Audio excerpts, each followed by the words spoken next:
afternoon. This is like just a short kwentuhans with Arvin and me, Aiza.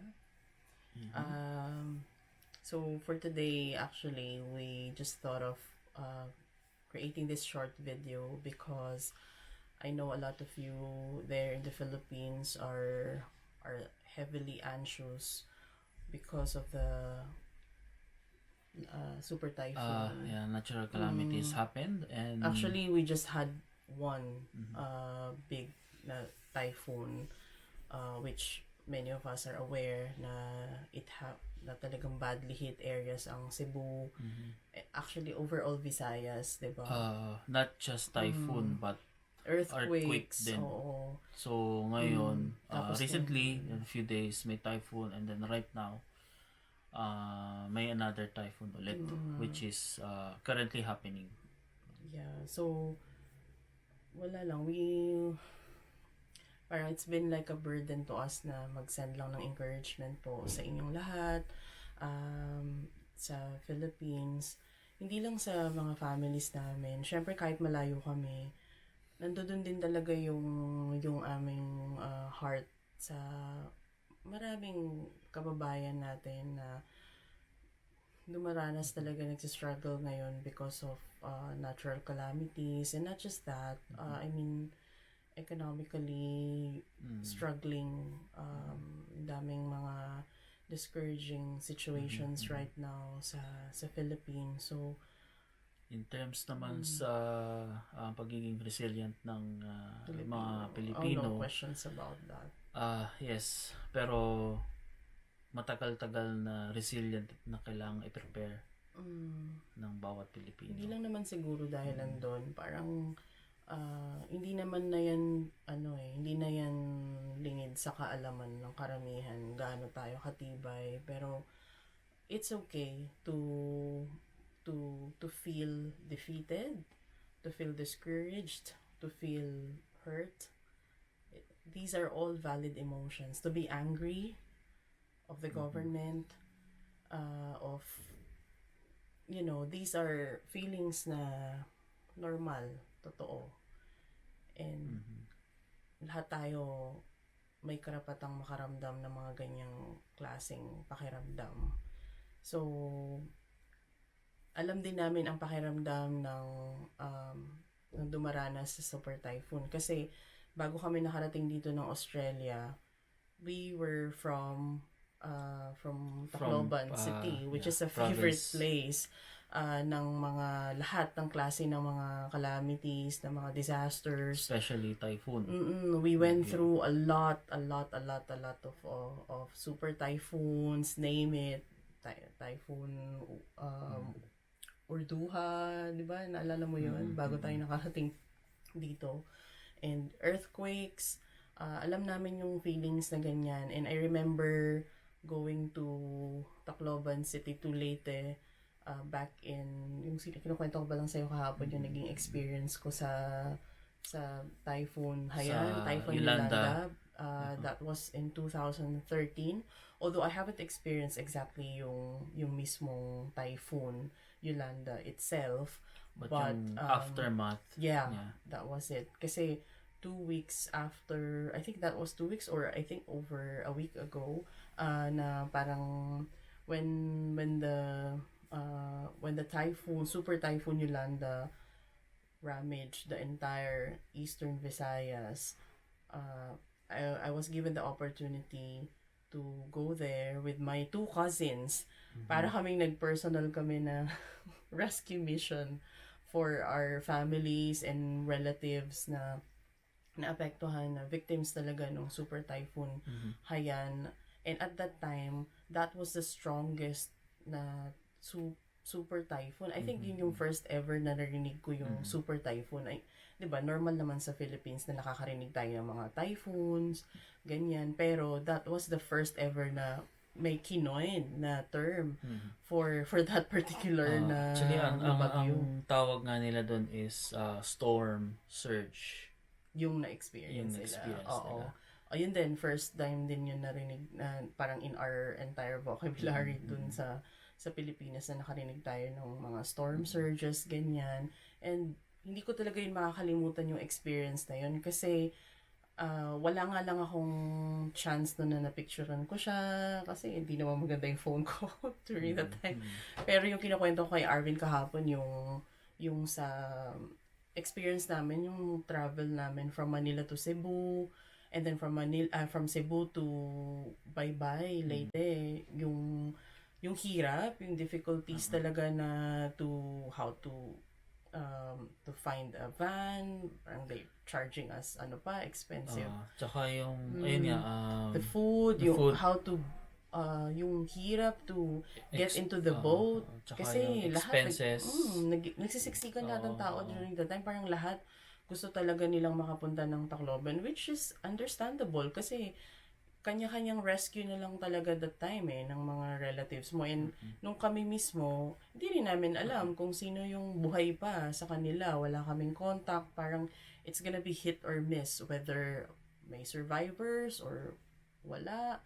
Parang we will just risk ourselves to go there. And happy ako kasi nung panahon na yon, I was in contact with a doctor from CCF, from our church. And she was telling me na if ever na we will be stuck in our town, I'll just give her a call and they can actually help us to another rescue. Pero they can actually help us to pero after go naman back. ng journey na yon, at least nakita mo yung family relatives sa Tacloban, Kita and ko. then na-rescue sila, nadala sa Maynila, and at least for a day or maybe a month, nagkaroon Hindi lang sila months, parang matagal din sila nagstay sa amin sa ng mga Manila. survival, and then nagkaroon ng Parang konting negosyo. stories of pagbangon, recovery. Yun, it was really traumatizing. Hindi ko talaga yun makakalimutan kasi when we arrived to our yung hometown ng parents ko, kitang-kita ko talaga lahat ng mga relatives namin, and then yung mga neighbors, they were, parang they were gathering, tapos all of them are so eager to share their stories of survival, and how I wish I could have multiple ears to lend or to listen to all these extraordinary stories of how did they manage to escape the storm surge, how did they went to they were saying some of them are saying they went to the mountains, they actually parang they hid themselves under all these mga matataas na places. So it's amazing talaga, kaya yung resilience, it's parang it's underrated kasi yung pag na-experience mo siya itself mismo, kakaiba 'di ba? Parang talagang you would do all parang yung lahat ng adrenaline rush mo, it will kick in, and lahat ng mga hindi mo naiisip mabubuhat mo on that day. Yun, tapos I remember doing a quick, para siyang parang medical mission. Kasi they were calling me doctor. Sabi ko, I'm not a doctor. I'm not a doctor. I'm a nurse po. Especially Pero yung pag-apply ng first aid. oo, lahat sila, ang dami nilang wound sugat. first aid. So, hindi ko talaga yan. yun makakalimutan. So, and after that, parang the years na pati yung nag-move tayo doon, maraming sumunod na mga bagyo. Unfortunately, ganun talaga yung normal sa bansa natin, sa Philippines. So, there's nothing that we can do much about normal it. ang magkaroon ng sa bansa Pilipinas, normal na talaga yung magkaroon ng bagyo doon. Pero dapat talaga merong at least disaster preparedness. Ang buong Meron naman. bansa. Meron naman. Siguro kailangan lang i-strengthen pa yung siguro yung information dissemination kung paano ito yung strategies, gagawin. I guess, in general. Meron naman silang ganun. I think we don't know. I don't wanna dwell too much when it comes to comment much about it, because it's it's just frustrating, I guess. Mm. But that's not the main point. Why we come up with this video. But we just wanna send encouragement to all of you there. I know lahat kayo nagpe-prepare ngayon. You must be tired, anxious, and as we said, it's really okay. It's really normal to feel that way. These are things na beyond our control. It may sound cliche to say this, but prayer does help. Mhm. So, meron ka bang, I think, wanna prepared share? something? Yeah, so siguro kasi collective na yung mga issues, collective na yung mga nararanasan ng mga Pilipino ngayon, ng mga kababayan natin, ng pamilya natin. And somehow, sabi ko nga, kahit malayo kami, nararamdaman natin yun eh. Parang that's something na hindi natin yun matanggal. Kasi kahit nasa even tayo naman na napakalayo namin, yung namang nangyayari is nabo-broadcast naman din internationally yung mga news. Napapanood din talaga so natin. nakikita din namin, and very devastating din talaga sa feeling din namin, kasi yung bansa namin is nag-undergo ng very challenging times. Ayan. So I just want to share this verse from Matthew 11